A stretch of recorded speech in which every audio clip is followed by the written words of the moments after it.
Hi everyone, welcome to our channel. இன்னைக்கு நம்ம பார்க்குற வீடியோ MH370 ஃப்ளைட்டை பற்றி தான். ஸோ இந்த இன்சிடெண்ட் நடந்தது 8th March 2014 அப்போ நடந்தது. கிட்டத்தட்ட ஒரு 10 வருஷம் முன்னாடி நடந்த இன்சிடெண்ட்டுக்கு இப்பயும் அதுக்கு ஆன்சர் தெரியாமல் ஒரு மர்மமான இதாக தான் போயிட்டு இருக்கு. ஸோ இந்த ஃப்ளைட் டேக் ஆஃப் ஆகிறது குவாலாலம்பூரில் டேக் ஆஃப் ஆகி லேண்ட் ஆக வேண்டியது பெய்ஜிங்கில் லேண்ட் ஆக வேண்டியது. அதுக்கப்புறம் இதில் ட்ராவல் பண்ண பேசஞ்சர்ஸ் டோட்டலாக 227 பேசஞ்சர்ஸ் ட்ராவல் பண்ணியிருக்காங்க. கூட ஒரு 10 க்ரூ மெம்பர்ஸ் ப்ளஸ் 2 பைலட் இருக்காங்க. ஸோ March 8 அடுத்து அன்னைக்கு என்ன நடந்ததுன்றதை இப்போ பார்ப்போம். ஸோ ஃப்ளைட்டு டேக் ஆஃப் ஆகிறது ஒரு 12:40 போல் டேக் ஆஃப் ஆகுது. டேக் ஆஃப் ஆகி ஒரு ஃபஸ்ட்டு 40 மினிட்ஸ் நார்மலாக தான் ஃப்ளைட்டு போகுது.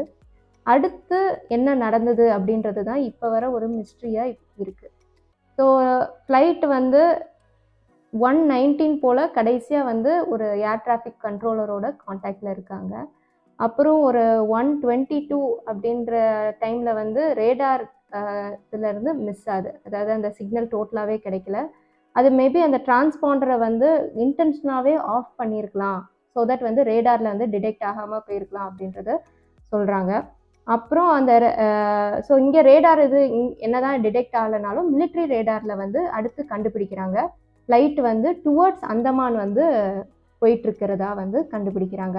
ஸோ ஃப்ளைட் இப்போ குவாலாலம்பூர்லேருந்து பெய்ஜிங் போக வேண்டிய ஃப்ளைட் இப்போ டுவர்ட்ஸ் அந்தமான்ன்றது யூடர்ன் போட்டு டுவர்ட்ஸ் லைக் போகிற மாதிரி இப்போ போகிறது எல்லாருக்கும் ஒரு ஷாக்காக திருப்பி ஒரு நியூஸாக இருந்துச்சு. ஸோ மலேசியன் ஆர்மி லாஸ்ட்டாக அந்த ஃப்ளைட் இருக்கிற சிக்னல் கண்டுபிடிச்சது அந்தமான் சீல கண்டுபிடிக்கிறாங்க. ஸோ அடுத்த நாள் காலையில் பார்த்தீங்கன்னா மலேசியன் கவர்மெண்ட் ஒரு search and rescue operation Andaman சீல ட்ரை பண்ணுறாங்க. பட் எதுவுமே லைக் சக்ஸஸ்ஃபுல்லாக எந்த பீஸோ எதுவுமே கிடைக்கல. அடுத்த ஒரு 5 நாள் கழித்து இன்மார்சாட் சேட்டலைட் அது ஒரு ஜியோ சேட்டலைட் பேசிக்காக இந்த போயிங்லலாம் அது டிஃபால்ட்டே அந்த ஃபீச்சர் இருக்கும். ஸோ இது அந்த சேட்டலைட்டோட like 1 hour once signal receive ஆகி லைக் எங்கே இருக்கும் அப்படின்றது அப்ராக்சிமேட்டாக தெரியாது. பட் அட்லீஸ்ட் ஏதோ ஒரு இதில் கண்டுபிடிக்கலாம் அப்படின்றதுல பார்க்கும்போது அது எங்கே சிக்னல் கடைசியாக ரிசீவ் ஆகிருக்கு அப்படின்னா இந்தியன் ஓஷனில் தான் சதர்ன் மோஸ்ட் பார்ட்டில் கிடச்சிருக்கு. அதுவும் லாஸ்ட்டாக சிக்னல் ரிசீவ் ஆகிருக்கிறது பார்த்தீங்கன்னா ஒரு மார்னிங் 8:40 வரையே சிக்னல் ரிசீவ் ஆகிருக்கு இந்த சேட்டலைட் மூலமாக. இப்போ இந்த சேட்டலைட் கொடுத்த சிக்னலை வச்சு like southern part of the Indian ஓஷனில் இருக்குது அப்படின்றது தெரிஞ்சனால லைக் அங்கே சர்ச் ஸ்டார்ட் பண்ணலான்னு ஆரம்பிக்கிறாங்க. அப்போ அங்கே ஸ்டார்ட் பண்ணும்போது அகெயின் அந்த அது கடல் ரொம்ப வாஸ்டான ஏரியா, அங்கே நிலப்பகுதியும் எதுவும் இல்லை. அதே மாதிரி பீப்புள் சர்வைவலுக்கும் சான்ஸே இல்லை. ஸோ அப்போ அது பக்கத்தில் இருக்கிற ஆஸ்திரேலியா தான். ஸோ அது அங்கேருந்து சர்ச் அடுத்து ஸ்டார்ட் பண்ணுறாங்க. ஆஸ்திரேலியாவிலேருந்து ஸ்டார்ட் பண்ணுறாங்க. என்னதான் ஆஸ்திரேலியாவிலேருந்து ஸ்டார்ட் பண்ணி இது பண்ணாலும் அங்கே அவங்களுக்கு எதுவுமே ஃப்ளைட்டோட பீசஸோ எதுவுமே அங்கே கிடைக்காம தான் இருக்குது. அடுத்து அதே வருஷத்தில் 2016 அவங்களுக்கு அந்த ஃப்ளைட்டோட விங்கு அதுக்கப்புறம் ஃப்ளைட்டோட லைட்டர் பீசஸ்லாம் ஆஃப்ரிக்கன் சைடு கிடைக்குது. அது அகெயின் நேச்சரால தான் அதுவும் கிடைக்குது. அந்த கரண்ட் அந்த வேவ்ஸ் அலையடிச்சு கரையோரமாக ஆஃப்ரிக்காவில் அங்கங்கே இருக்குது. ஸோ அது எல்லாமே மேட்ச் பண்ணி பார்க்குறாங்க. அது எல்லாமே இந்த ஃப்ளைட் மாடலோட தான் மேட்ச் ஆகுது.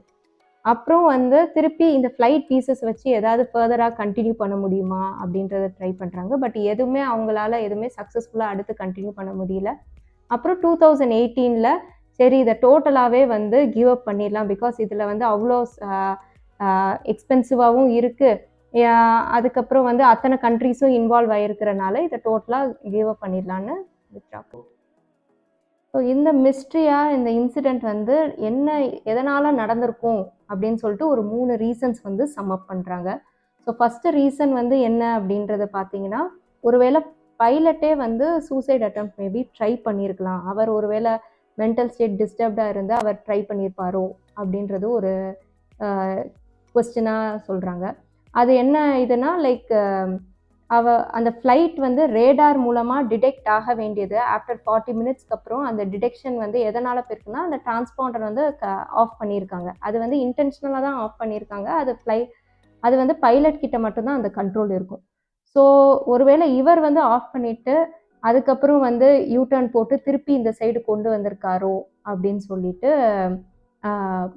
ஒரு மேட்ச் பண்ணுறாங்க. ப்ளஸ் இன்னொரு பாயிண்ட் என்ன சொல்கிறாங்க அப்படின்னா, அவருடைய அந்த பைலட்டோட வீட்டில் போய் எக்ஸாமின் பண்ணும்போது அவருடைய வீட்லேயும் ஒரு ஃப்ளைட் சிமுலேட்டர் இருக்குது. அதே இந்த ஃப்ளைட் என்ன பாத் டேக் பண்ணுச்சோ, இந்தியன் ஓஷனுக்குள்ளே சிங்க் ஆகிற வர என்ன பாத் டேக் பண்ணுச்சோ அதே இது அவருடைய வீட்டில் அந்த ஃப்ளைட் சிமுலேட்டர்லேயும் அதே பாத் இருக்குது. ஸோ வந்து ஒருவேளை இப்படி மேட்ச் ஆகிறனால ஒருவேளை இவர் வந்து இந்த சூசைட் அட்டெம்ப்ட் ட்ரை பண்ணியிருக்கலாம் அப்படின்றது ஃபஸ்ட்டு பாயிண்ட்டாக சொல்கிறாங்க. இதுவும் அகெயின் வந்து சொல்லும் போது அவ்வளோ ஆர்கியூமெண்ட்ஸு திருப்பி வந்து லைக் இவர் வந்து மென்டல் ஸ்டேட் நல்லா தான் இருக்குது, இவர் வந்து போகிறது ஃப்ளைட் ஓட்டுறதுக்கு முன்னாடியும் நல்லா தானே இருந்தார் அப்படின்ற கேள்விக்குறி திருப்பியும் வருது. அடுத்து ரெண்டாவதாக வந்து இருக்கிறது அங்கே உள்ள பேசஞ்சர்ஸ் எல்லாம் செக் பண்ணுறாங்க. அங்கே பேசஞ்சர்ஸ் எல்லாம் செக் பண்ணும்போது ஒரு 2 பேசஞ்சர்ஸ் மட்டும் அவங்க வந்து வேற ஒரு பாஸ்போர்ட்டு ஸ்டீல் பண்ணிவிட்டு லைக் ஈரோப்பில் செட்டில் ஆகிறதுக்கு ஸ்டீல் பண்ணியிருக்கிறதா இருக்குது. பட் அவங்க வந்து ஸ்டீல் பண்ணியிருக்கிறத நோக்கமே வந்து யூரோப்பில் செட்டில் ஆகிறதுக்கு தான். ஸோ அங்கே சாகணும்னு எந்தவித அவசியமும் கிடையாது. ஸோ அது வந்து அவங்க பண்ணியிருப்பாங்கன்றது இல்லாதனால இங்கே வந்து அது செகண்ட் இதுவும் டவுட்டு தான்.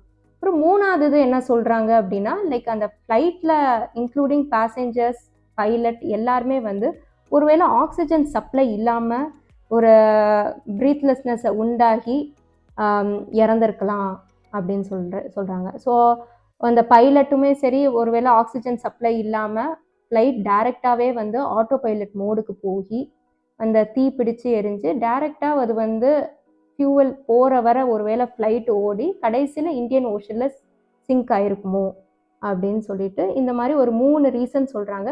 அகெயின் இதில் வந்து எல்லாமே வந்து ஒரு கொஸ்டினர் ஃபார்மேட்டில் தான் வந்து எது உண்மை எது கரெக்டாக வந்து கடைசி வர உண்மைன்றது தெரியாமல் தான் இருக்குது.